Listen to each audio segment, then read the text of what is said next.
Ashley Singleton. I am a program manager with the National Training and Technical Assistance Center for Child, Youth, and Family Mental Health, or you can call us NTAC for short. And again, I want to just say thank you so much for being here today. You really could have been anywhere doing anything, but you're here, and we appreciate and we value the time that you're spending with us. Before we get started with today's discussion, super excited about today's discussion. But before we get started, I want to go over a couple of quick things.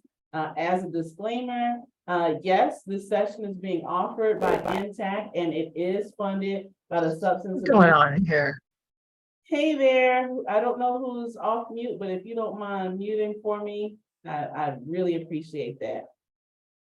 Thank you. Okay. So, like I was saying, we're funded by SAMHSA, or the Substance Abuse and Mental Health Services Administration. And all of our views of our presenters and speakers, they are not the official views of the U.S. government or our organization. This session will be recorded. It will be posted on our website and all of our social media platforms. So if you want to hear our great presenter and discussing today over and over again, you can go back to the website and social media to hear from them. In case of any security issues, we will end this session and send a separate email with information on how to rejoin. But everybody that's near some wood, let's knock on it, because we don't want security issues to happen, and hopefully they won't. Okay, fingers crossed. Cross your toes too. Fingers, toes, and knock on wood. Okay, thank you. As NTAC, we provide free trainings like the one here today, and we also provide free technical assistance services to folks like all of you here in the room. So if you have some challenges or issues that you're facing in your community, or you need resources, you can reach out to us at NTAC and we'd be happy to help you out as much as we can. We collaborate with all of these wonderful people here on the slide to provide training and technical assistance services. And so we're excited to be in partnership with them. And again, we want to encourage you all to stay in contact with us. Our website is here on the screen, and the contact us link, which hopefully, Bridget, if you don't mind dropping that in the chat, that way you can sign up for our listserv and you never have to miss another announcement ever again. And you can hear about all the cool things that we have going on at NTAC. Okay, with that, I am going to pass the mic over to the wonderful and awesome and amazing Evelyn Clark. Oh, thank you, Ashley. I appreciate your welcome as always, getting us pumped and ready. Thank you. So hi, everybody. My name is Evelyn Clark, and I work for Change Matrix. I'm also a partner on the NTAC Center, and I'm super excited about this topic and our guest of honor today, changing the narrative. So we are going to be talking about innovative strategies for mental health and well-being. And again, I'm Evelyn Clark and provide racial equity consultation on the center. And I'm a certified peer counselor, and I have practice in the state of Washington. And so hello, Washington people, thank you for coming. I worked with young people in the community on all different youth serving systems, and then went to the state level, and now I'm here. And so one of the things that I noticed in direct services is that we need more innovative strategies, especially working with youth who identify as Black, Indigenous, or people of color. We know that there's a lot of stigma on mental health, and so there was other ways that we could provide support that was really healing, and we'll talk about that with Jamin. And with that, I'm going to have him introduce himself. Thank you. Hello, beautiful people. How are you today? It's 104 people on here. Wow, that's great. I know, right? My name is Jaden Pitt. I was originally born in Wisconsin, but my roots are from the South. So shout out to everybody that was from the South. You know what I'm saying? Appreciate y'all showing up. Um, yes, I'm a Dallas Cowboy fan. We could talk about that in the chat later. We will fight. I will fight y'all. Been a Dallas Cowboy fan since '87. We can go at it. Um, so I am a community ambassador. I also work for a nonprofit organization called Community Passageways, where I do critical incident response. I am a mentor and an advocate for men's mental health. And I'm very adamant about being an advocate for men's mental health because it's needed. It's needed more than anything. And so, yeah. Thank you so much. And you're going to hear more about him in just a few slides over.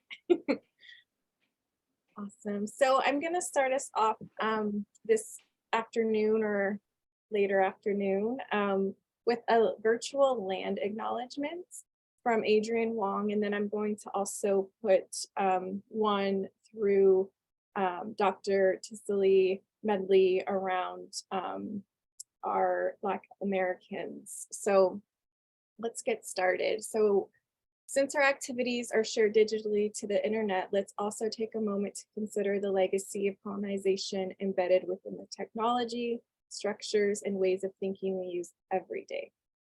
We are using equipment and high-speed internet not available in many Indigenous communities.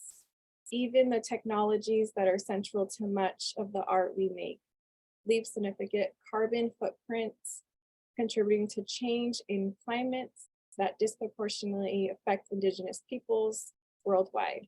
I invite you to join us in acknowledging all of this, as well as our shared responsibility to make good of this time and for each of us to consider our roles in reconciliation, decolonization, and allyship. We also acknowledge that this country would not exist if it wasn't for the free enslaved labor of Black people. We honor the legacy of the African and Black life, knowledge and skills stolen due to violence and white supremacy. While the movement for justice and liberation is building, we are witnessing the power of the people. Many are still being met with violence and even being killed. Please join me in a moment of silence in honor of Black and Indigenous ancestors who have passed and who have paved the way. Thank you.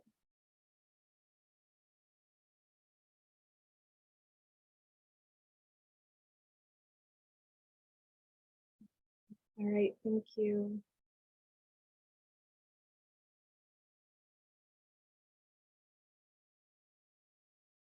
So today's agenda will consist of hearing about Community Passageways, which is an organization that Javen works out of here in Washington State. You will hear from him as our guest of honor, and then we're just gonna do an informal discussion. We would love, after he kind of talks about his work, we would love to invite you all, and I know we have 118, so you know, when we get to that part, please put your questions in the chat. Ashley will help us out with that. And then we will just, you know, like I said, open it up to all of you just, you know, learning, and we want to learn from you as well about innovative strategies. All right, so we're going to go ahead and watch this quick clip about Community Passageways here in Washington State and the power that they have on innovative strategies for young people. Before Community Passageways, Elijah Good says there wasn't much stability in his life. I picked up a scooter and moving around so much, I could always have that with me and with my belongings. So it was just like, that's something I could do. Even when I was homeless and stuff, at least I had my scooter. Good says it was on and off, but he was homeless for quite a bit of his life, sleeping in cars and couch surfing. My dad passed away when I was 12, so like that kind of threw me off also. And I was just, that's what really like kind of set me off a little bit. But the 18-year-old found trust and guidance in Community Passageways, a program based in South Seattle with a focus on providing mentorship and resources to young adults who may have experienced violence and trauma. Where you feel free, you know, because sometimes when you're going through like PTSD.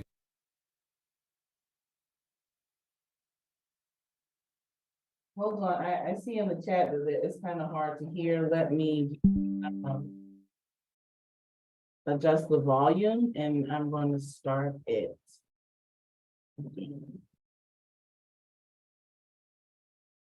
In trauma and stuff, you feel like trapped, so it's like hard to express and like build, you know, when you always feel like everything's falling down. Good was introduced to community passageways through his cousin, Sean. If he cared about, my potential, then I need to care about my potential way more. Sean is 24 now, but says he'll never forget the care and support he received from the CEO when he first joined. And then he looked at me, he said, "You got court, little bro?" I said, "Yeah, I can't make it to your meeting." And he was like, "I'm gonna come support you at court." And I didn't had a lot of people come to my court dates, as a juvenile and stuff growing up, but really it's really just visual support. The way he really like just came in and really just cared about my whole situation as a whole. Just not my court situation, but my living situation, my working situation, and things of that nature. Now the nonprofit is taking time to heal itself after a fatal shooting on March 17th. Over a dozen young adults and staff witnessed the traumatic event at Emerald City Bible Fellowship. But through this difficult chapter are the young adults who've grown in the program. They helped me realize where I want to be and who I am as a person. And just like Tremarco Green, some have plans to reinvest themselves into community passageways. He said a couple months, he said I should be an ambassador. So I'm excited for that. I want to help people, I'm really excited for that. I've already been kind of helping people and giving people knowledge. So after I have the job, it's going to become regular to me. In Seattle, Jennifer Lee, Q13 News.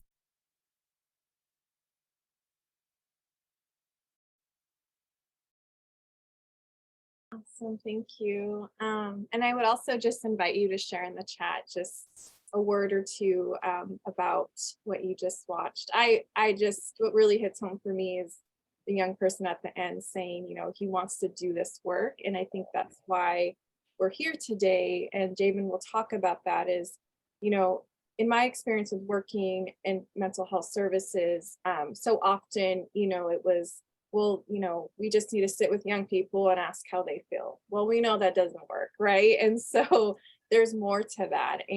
And a lot of the work that I was doing in Washington State was getting young people involved in even doing the work I was doing as a certified peer counselor. I would sit down with them and be like, you could do this job too. And that was a sense of treatment that was very healing for them. And so with that, I just want to welcome Javen back in, and I just quickly will read a little bit more about who he is, and then we're going to have a discussion. So again, he is a motivational teacher, mentor, and advocate for men's mental health. Growing up, he was a preacher's kid, and he dealt with his own set of difficult issues throughout his life. Because of that, he is now able to relate with the situations that are hurting males across our nation. He consults with men to assist them in amplifying their communication skills, connections, and confidence to be able to make an influential impact in their community. He is also currently working with young people in the community, guiding them to effectively strengthen their core values and elevate their purpose to new heights, hoping that this would assist them in making different life choices. All right, Javen, are you ready to have a conversation? I guess I'm ready to have a conversation. Awesome. Oh, and just a quick plug, if you see his awesome hoodie, I'm also wearing the shirt, just hit him up. He makes them. I have a PhD in lived experience. All right, so yeah, drop your questions in the chat, and we're just gonna, again, just talk real quick, and then we want to invite you all to have a conversation. So Javen, so in that video, the news clip, it really talks about the work that you guys are doing that is very healing. And the way that you are working with young people in particular brings treatment to a whole different level, right? You're doing a lot of work with breaking stigma, particularly with young people and men and people of color. And so can you just kind of talk to us a little bit about what do those strategies look like on the daily for you while you are working on different innovative strategies to bring healing to mental well-being? Well, I guess I should start from the beginning, huh? Because unless we plot twist. So growing up, the oldest of five, I'm still a pastor's son, and if anybody know about being a PK in the South, yeah, that's trauma in itself. Just look, I seen some stuff behind the church doors, but anyways, I mess around with my brother and sister and tell them all the time, if it wasn't for y'all, like, if it wasn't for me starting this and going through what I went through growing up, y'all wouldn't have a successful childhood because I had to take all this stuff that y'all went through. Being the oldest, we always are the guinea pigs. But I went through some stuff, and I went through a lot of childhood trauma. And please forgive me ahead of time to anyone that my story may trigger, or you feel some type of way. I have open conversations. I'm willing to talk about it with you. But my mental health trauma started 4 years old when I was molested. And then the continuation of it started again at 6 years old. And as I went through, living with my mom in Wisconsin and all this trauma went on, then at 10 years old, she shipped me to my dad in Texas. And then with that being said, the trauma just kept going on. My first suicide attempt was at 13. My first jail experience was at 10. And so on and so forth. You get to where now you're you have to live up to a legacy mentally. And then 25 was my second attempt at suicide. And then 32. Now, mind you, I've had, during this time, I've had two daughters. By the time I was 32 years old is when I got my first prison stay. I did 4 years in Texas for domestic violence. And that when I went to prison, one of the things that my boss at the time, I was working for a web company, and she told me something that didn't make sense to me. She said, "You're about to do something that no one else in America gets to do."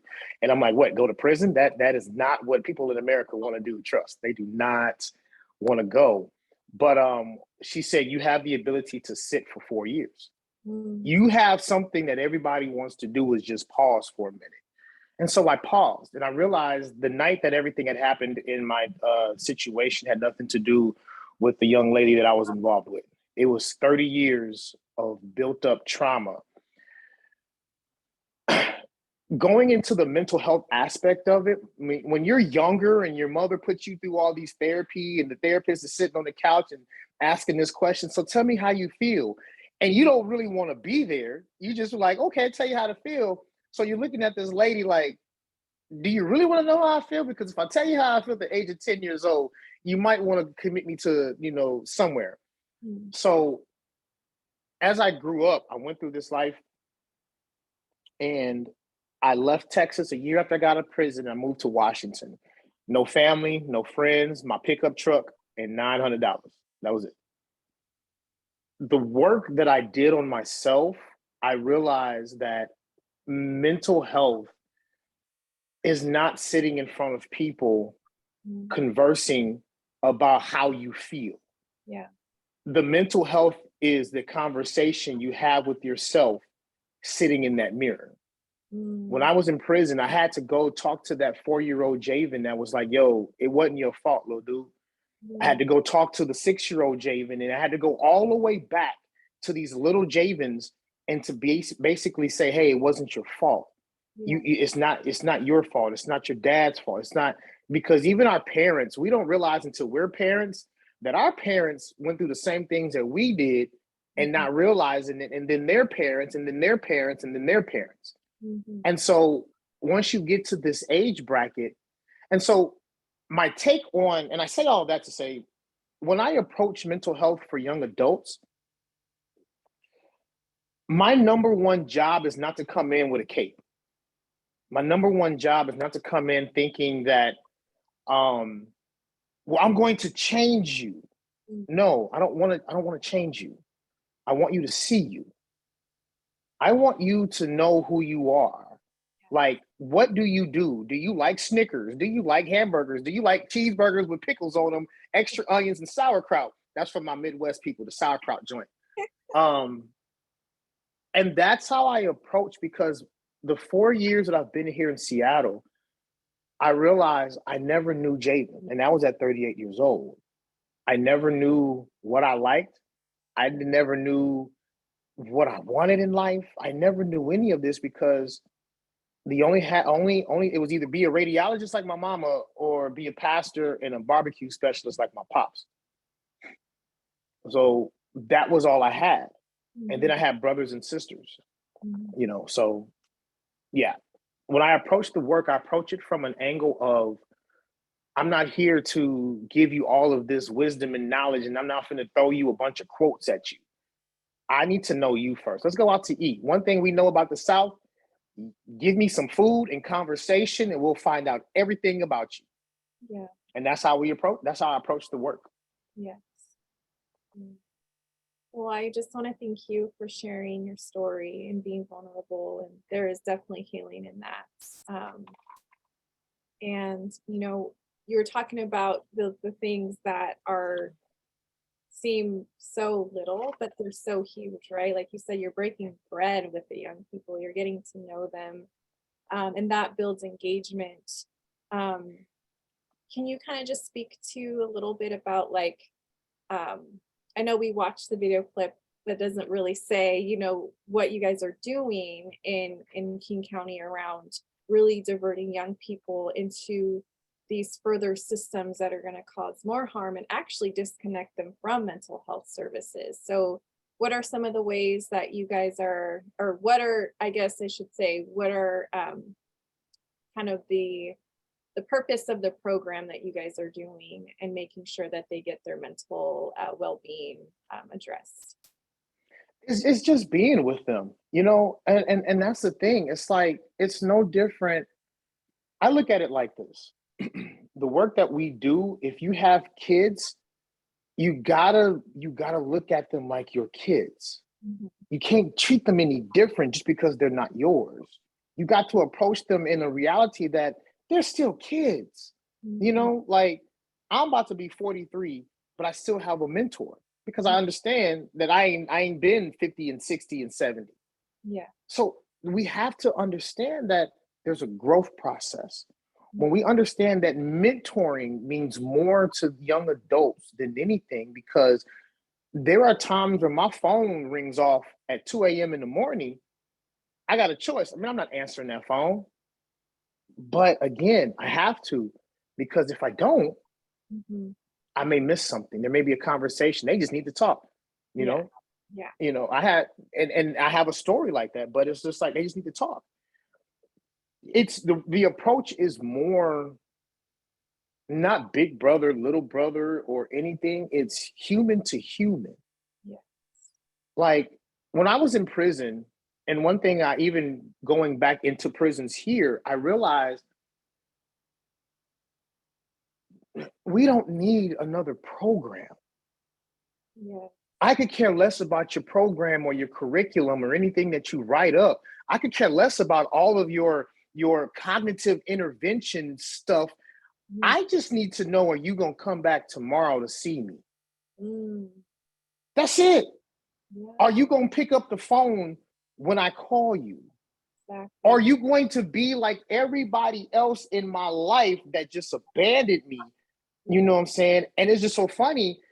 When I was at Echo Glen, one of the things is that now I realize how it feels to be the person to leave after programming. Before, saying we excited to go to program. One, we just want to get out the room. Two, just keeping it real, we want to see all the pretty ladies that come to the program and that actually do the program. And that's just being honest. And 3, okay, we may want to, learn some stuff. Yeah. But then we go back to our rooms and forget. And as I was leaving the prison, I'm like, oh, so this is how that feels. Mm. This is how that feels to be the one that actually goes home at night and don't worry about what's going on back in prison until the time we got to go back. Right. But making a conscious decision to like, no, man, like that's all kids want to know. They don't want to be programmed. They don't want clinical help, because clinical help is just another number. I will never forget my number, 1909491. I've been out of prison 5 years, and that number will for always be on me. You know what I'm saying? And it's like, I now understand the Holocaust. I now understand slavery. I not understand, because for 4 years, I was just a number. Mm. And then even being in programming, like you still realize there's just numbers. Yeah. Everybody's just a number. Like, when do they become human? When do we become human again? Yeah. Are the young people you guys working with, are they referred to you like after they've hit some systems of care, whether that's, education system and the justice system, or like how are they getting referred to you guys, and kind of what is your approach on getting them connected to mental we want to call it mental well-being. So what are some of the ways that you guys are doing that? Well, a lot of them come from, some of them come from referral from the court system. Some of them, I'm on the critical incident response team, and what we do is we respond to shots fired calls.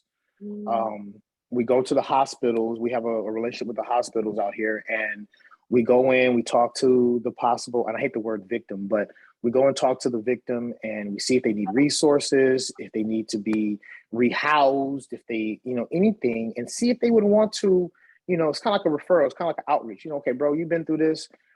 We got some stuff that may could help you. Why don't you give it a try? Yeah. You know what I'm saying? And we approach it at that level, and we get referrals from, like I said, we get referrals from county, city, everything that, everyday life. I could be walking down the street and see somebody and be like, say, bro, what's going on with you? One of the things that I love is that in this work, you can't have no fear to approach people. Yeah. You can't have no fear to approach people. And so if you see them, talk to them. Yeah.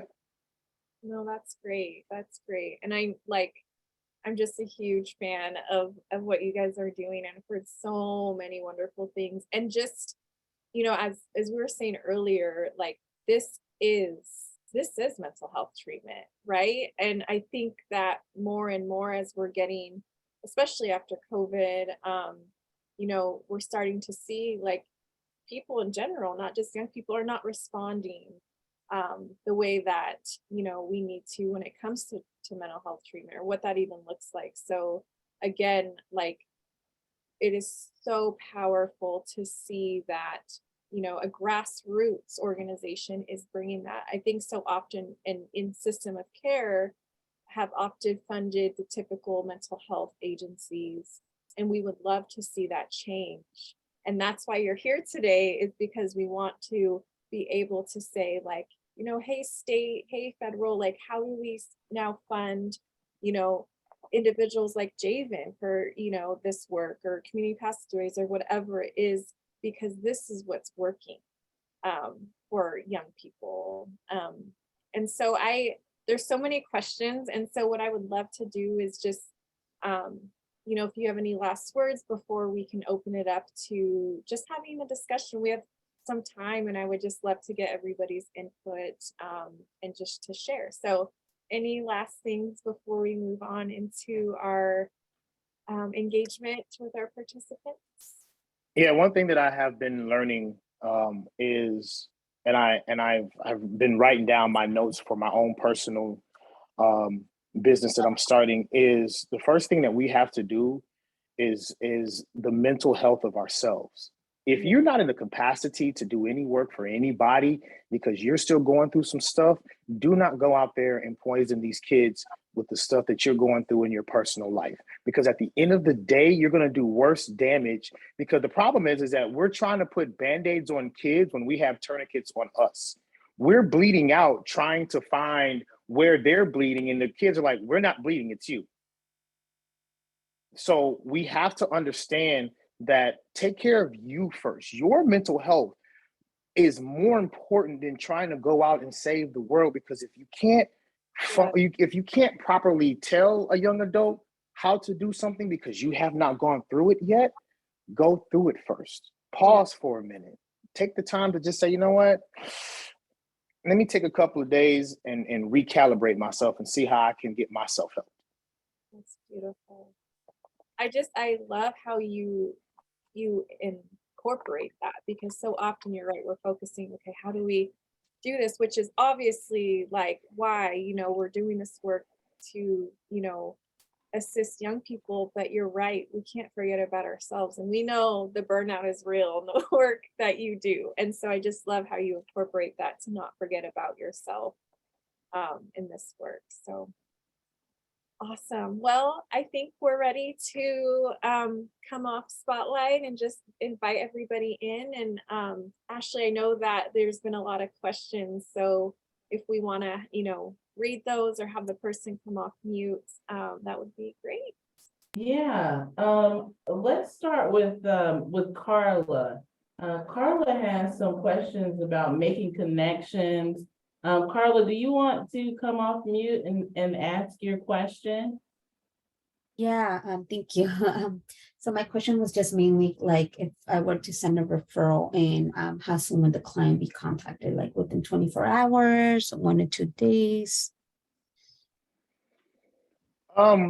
It's immediate, because I mean, life stops for nobody. And so when you do send a referral out, they'll go through a referral process, and we vet them, making sure what programs, because there's multiple programs in where I work, and we try to see where's the best fit for them, give them a resource navigator and an ambassador. We always work in twos, and we go from there. Thank you. Okay, another question in the chat. How do you engage young people who are a little less than trusting? What are your recommendations? So I tell people all the time, I'm not hood, I'm street. And if anybody know, there is a clear difference between hood and street. I'm just gonna walk up on you. I'm like, bruh, come on now. Like, we not finna do all. I ain't saying you don't trust. And it's just relentless engagement. One of the things that we went to on a trip in Chicago, and that's one of the things they said the most, is relentless engagement, relentless engagement, relentless engagement. Like, and you may not get them on day one, but the thing is, we have to understand that it's not a short-term transactional relationship that we're building with these young adults. You have to every day, because it took whatever time frame to get them there. So it's going to take the same amount of time frame to get them to at least trust somebody they totally don't know. So you're going to have to put in some work. You're going to have to check in on them 3 or 4 or 5 times a day. Sometimes it may be daily, sometimes it may be weekly. It's just the capacity. The answer to that question is, do you have the capacity to do that work? Okay, questions are good and they're coming in hot. Okay, so my organization is funded by grants that put an emphasis on data and education classes. Do you have any suggestions to start building a relationship with the kids in our community when we're discouraged from putting our time and effort into things that aren't educational or program based? So the program isn't requiring the work, but they want to do the work. That's an internal conversation you have to have with yourself and the organization, just from what I've learned. Not speaking on behalf on this question, not speaking on behalf of community passageways. that's more of an internal, the program is just getting out there. We can be discouraged, from the work because of I guess because of the programming, but just being in space with them is continually, that's programming. If we change the way that we view programming and we have to open up a curriculum in a book and things of that nature, it's software. Every software update is not a brand new update. It's just fixing a bug. So if you view it as a program, then you're already blocking yourself from having engagement with the kids who actually could care less about the program. Again, they just want to know that you're there. The programming is in the conversation. The programming is going out to eat. The programming is taking them and playing basketball when your knees hurt and you ain't got the jumpers no more. Trust. I got a lot of ice packets in my house right now, but it's just we have to change the way that we look at stuff and we view it from a program clinical perspective and just do the work and just get out there. Mm-hmm. Think about you at that age. How would you want somebody to approach you when you were that age, when you were going through what you were going through, when you had questions and you couldn't go to your parents? Mm-hmm. And Pamela, I saw your hand raised. Let me get to this one last question.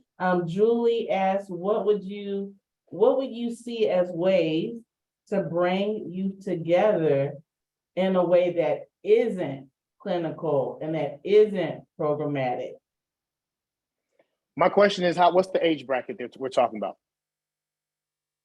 So, Julie, if you're still on the line and want to come off mute, you're welcome to do so. Julie said 1 through 12. Yes. And yeah, I'm also working down in Texas, so excited to hear your thoughts based on that too. What area in Texas? It's throughout the whole state, but I work in Austin. Okay. First of all, I need to order some Smoky Denmarks. I got to get them hot link sausages. We'll talk about that later. I mean, it's easy, honestly. You give a 1, especially from 1 to 12. I have a 10-year-old, and she teaches me every day. Cake and cookies and fun. That's it. And you will literally watch the layers of distrust. And now, don't get me wrong. Don't give kids cake every day. We're not going to do that.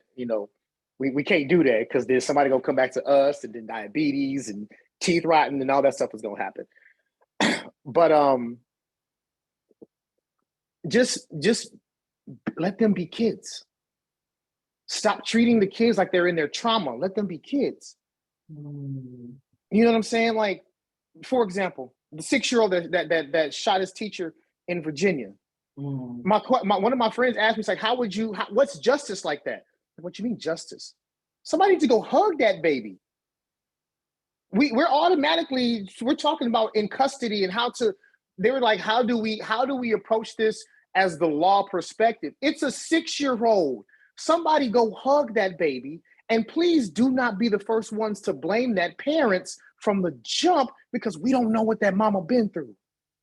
We don't know where she at. We don't know if she home alone working and she had to leave the baby by herself and whatever. We don't know. But instead of trying to figure out how to justify justice for that 6-year-old, can somebody just go hug the baby? That's it. Just bring it to somebody go hug that little 6-year-old and figure it out. Because what 6-year-old has that mentality to go pull a gun? And we got to look at it. And I was telling Evelyn this with that perspective. It's our fault that 6-year-old as a collective is picking up the gun because of our social media, because of the music, because everything that we do, and we're justifying, we're like, this is how I feel. Okay, but we see that, but just because you feel like that doesn't mean you have the right to put it out, because now you're killing generations of babies. Every day you're killing generations of babies. So to answer that question clearly, just put them together. Put them in a room full of toys and celebrate them. That's it. And do it constantly. Again, not a lot of cake. Maybe some sugar-free cake, something like that. Okay, thank you for that. All right, Pamela, I want to get to you. You had your hand raised. You've been so patient. Thank you, Pamela. You want to come off mute? Yeah, so Javen, that last conversation kind of feeds into mine. When you had said you go to the hospital and you work, you go to talk to, and you just said you don't even want to use the word victim. So that made my question was, when you go to the hospital, who was it that you were going to talk to? Were you going to talk to the shooting victim, or were you going to talk to the shooter? Because I used to have a professor who he did a ton of work, and in any surviving shooters, he would go across country and talk to those shooters to get to what happened, why. And so that's what I was wondering is, would you reach out to both sides? Yes, most definitely. And that's the problem, is that we have to reach out for both sides, because although the person, it's like this, and I'm gonna use me for example. And again, I apologize if this triggers anyone. I was a perpetrator. I did what I did, not because anything was wrong. I was angry. One of the greatest things that Bruce Banner said is to Captain America is like, that's the point, Cap. I'm always angry. At any given point, everybody is angry. So we don't know, because that person that did the shooting, he's a victim, but not receiving the gunshot. That's years of buildup for him to feel like he has to do this. This is the only way I'm going to survive. And so what you do is you can't separate the two. Well, he's a perpetrator, he's a victim. No, they both are victims. One is just an actual victim, and one is a long-term victim for years. Thank you. Yes, ma'am. Awesome. Okay, and we have about 15 minutes left. We're going to try to get to as many questions as possible. But I got a feeling like if we want to have this conversation again, maybe David will come back. Maybe. We'll see. Okay, so next question from Trisha. What about engaging youth of different races than of your own? What advice would you give there, Jaden? This may put me out there. So I don't care about your skin color. That's not how I was raised. I could care less about what I look at people as God would look at anyone else. I look at them as like, I don't care if you're hurting and I have the ability to help you no longer hurt, I'm coming at you. You know, I'm coming with you. We're gonna walk this out. We're gonna figure it out. You know what I'm saying? I realize that my gift is longevity. I'm gonna walk it out with you, because my mentality is that I don't want kids to ever come back to an organization ever again. The next time you come to the organization, you're gonna take me out to eat because you're so successful. That's how I look at that. You know what I'm saying? Like, I don't ever want, like, there should never be that type of thing, you know, and just finding what you stand in. If the person you looking at, if their skin color stops you from approaching them, whether they're Black, white, Hispanic, you know, Native American, then that has nothing to do with the kids. Okay, that was powerful. I just get so caught up, Jaden. I love your My bad. responses. I love it. No, I love it. This is a really powerful question here. I continue to learn that young men of color have often lost important rites of passages through the generations. Have you found some rites of passages that have been helpful to help young boys to become men? I love this question. Me too. Because I love this question because I was sitting at IHOP, and I apologize ahead of time. Apparently, I'm still my daddy's child from a pastor, long-winded. I was sitting at IHOP, and I realized we can't help young men have a rite of passage until we as men understand that we never got a rite of passage. I'm 42 years old, and I don't even remember when the transition from boy to men actually happened. And when you look at that, it's like, yo, wait a minute. So I had to go to my dad. And I had to talk to my father and say, hey, why didn't you do such and such and such and such? Then I realized my daddy lost his daddy at 16 years old. And so it's like we continuously, and I realized something, how men and women always say men are for Mars, women are for Venus, or men do whatever late in life. I realized the reason why we do late in life because we never taught when we were younger. Because our fathers never taught when they were younger, and then the fathers are beyond that, and it just passed on generations. To understand a rite of passage, you yourself have to know at what point. Because the Hispanic culture has the quinceañera, the Jewish culture has the bar mitzvah. We as Black people, we don't have it. And we would have to go back to our African roots where they actually had a rite of passage doing boys to men, where they had sat in huts for 3 days fasting and couldn't eat. And then the elders come in and put them through this ritual of rigorous stuff. And then they never got to go back to their mamas after that. Then they were with the men, they were with the elders after they passed the rite of passage. And that's when they knew I just went from boy to men. No, no disrespect to the Philly team, Philly song, Boys to Men, great group, I'm just saying, but understanding we as men and we as people have to understand you can't teach a rite of passage until you understand what your rite of passage was. Yeah. And I wanted to uplift Trisha's comment. She talked a little bit about working with youth and young people of different races other than her own, and wanted to clarify that it's more about how she can be received among the youth, and sometimes initial engagement can be difficult. And so I just wanted to uplift that comment where she just talked about that initial engagement. Yeah. The initial engagement part, let's put it this way. Let's use the example of the 12-year-old, or the 6-year-old who there's a reason why he did it. And the initial engagement is just initial engagement, and it's hard, but just a conversation. Our human nature and human DNA responds to, we're going to be resistant at first. But if I keep seeing you come around and keep coming around, and I keep coming around, sooner or later, I'm softening.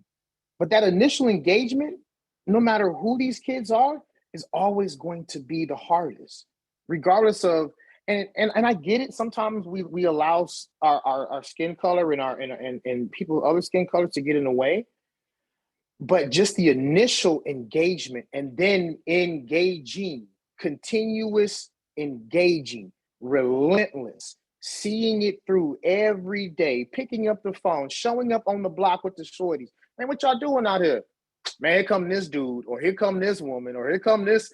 But after a while, one of them will say, I need to see what she's talking about.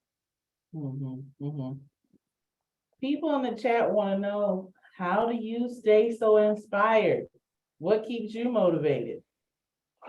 One thing I always believe in, one of my good mentors always calls it self-mastery. I'm always reading. I'm always looking. And not only reading and looking, but trying to find ways to apply it. One thing I believe in is learn the lesson, apply the lesson. Once you apply the lesson, then you can actually teach the lesson. The problem is that a lot of times we forget the application part. We'll read books all day long and then try to teach what we read instead of actually applying it first. Process. Everything is about the process. Everything about, the understanding and the process. Yeah. So, I mean, and it's just life. I mean, life is beautiful. What do you got to be sad for? Like, I know it's raining right now in Seattle, and I'm gonna find a way to go play in the puddles. I love it. I love it. Evelyn, you got your hand raised. Thank you. I wanted to kind of piggyback off of the, Trisha. I think that's super important. And I'm glad you talked about that, because as we know, a lot of the, services out there are predominantly white. And so for me, I will just share quickly, I identify as a woman of color, but I'm also white passing. And so when I was in direct services, I worked primarily with Black and brown young people, because I worked a lot with young people who were incarcerated. and most of them were young men. And so I could only relate so far. I was incarcerated, but I had certain privileges when I was incarcerated, and I was open about that. But what I would do was I would actually so there's a thing called cultural brokers, right? So what I would do is I would partner with individuals who were Black males that could come in and work with them alongside me, because I know I could not fully relate, right? And so just really thinking about that too is reaching out to other community organizations like where Javen is, reaching out to other Javens, or so that they could also be a part of that wraparound team is really important. So I thought that was just, something to add, because it is something that is talked about, especially as we're moving more towards being anti-racist in organizations. That is one way to do that. Okay, y'all, can you believe it? An hour went by just that fast. I cannot believe it. And also, can you believe that we have been having sessions like these for the past year and a half, and only had a very small handful of people show up? Sometimes we would have these sessions and only 10 people would show up. And today we have over 120. I gotta believe that it's a topic. I gotta believe it's David and Evelyn. And I also hope that y'all keep coming back to these sessions where it is fully and totally about having discussions with peers, with people doing the work.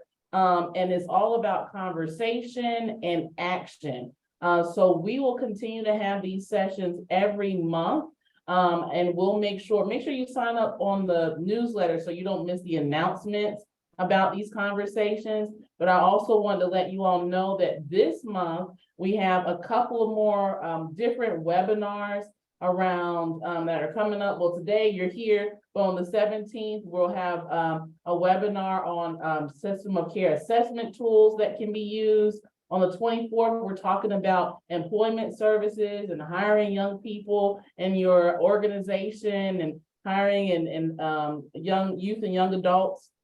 And then we have on May 9th through the 11th, totally free, no cost at all to you, a virtual system of care summit where we will have many different topics around youth and family mental health. We hope that you'll come to that. We'll have the registration link.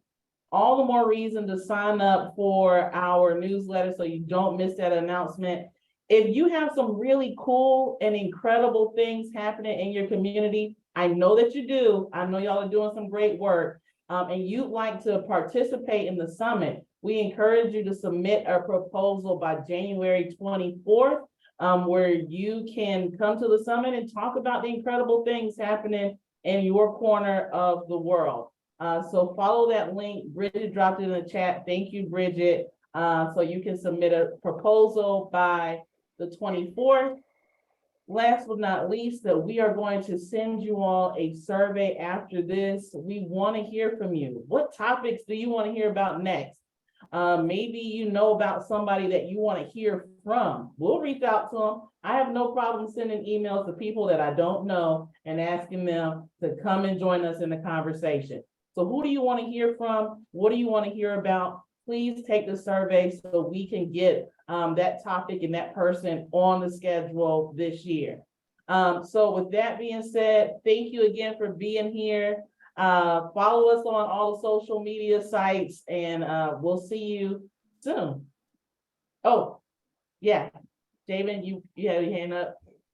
Miss Trisha, can you email me and give me your contact information? I want to talk to you one-on-one, if that's possible. If she's still on this call. Okay. And Javen, a couple people asked about the sweatshirts and t-shirts. They loved it. You have a link for that?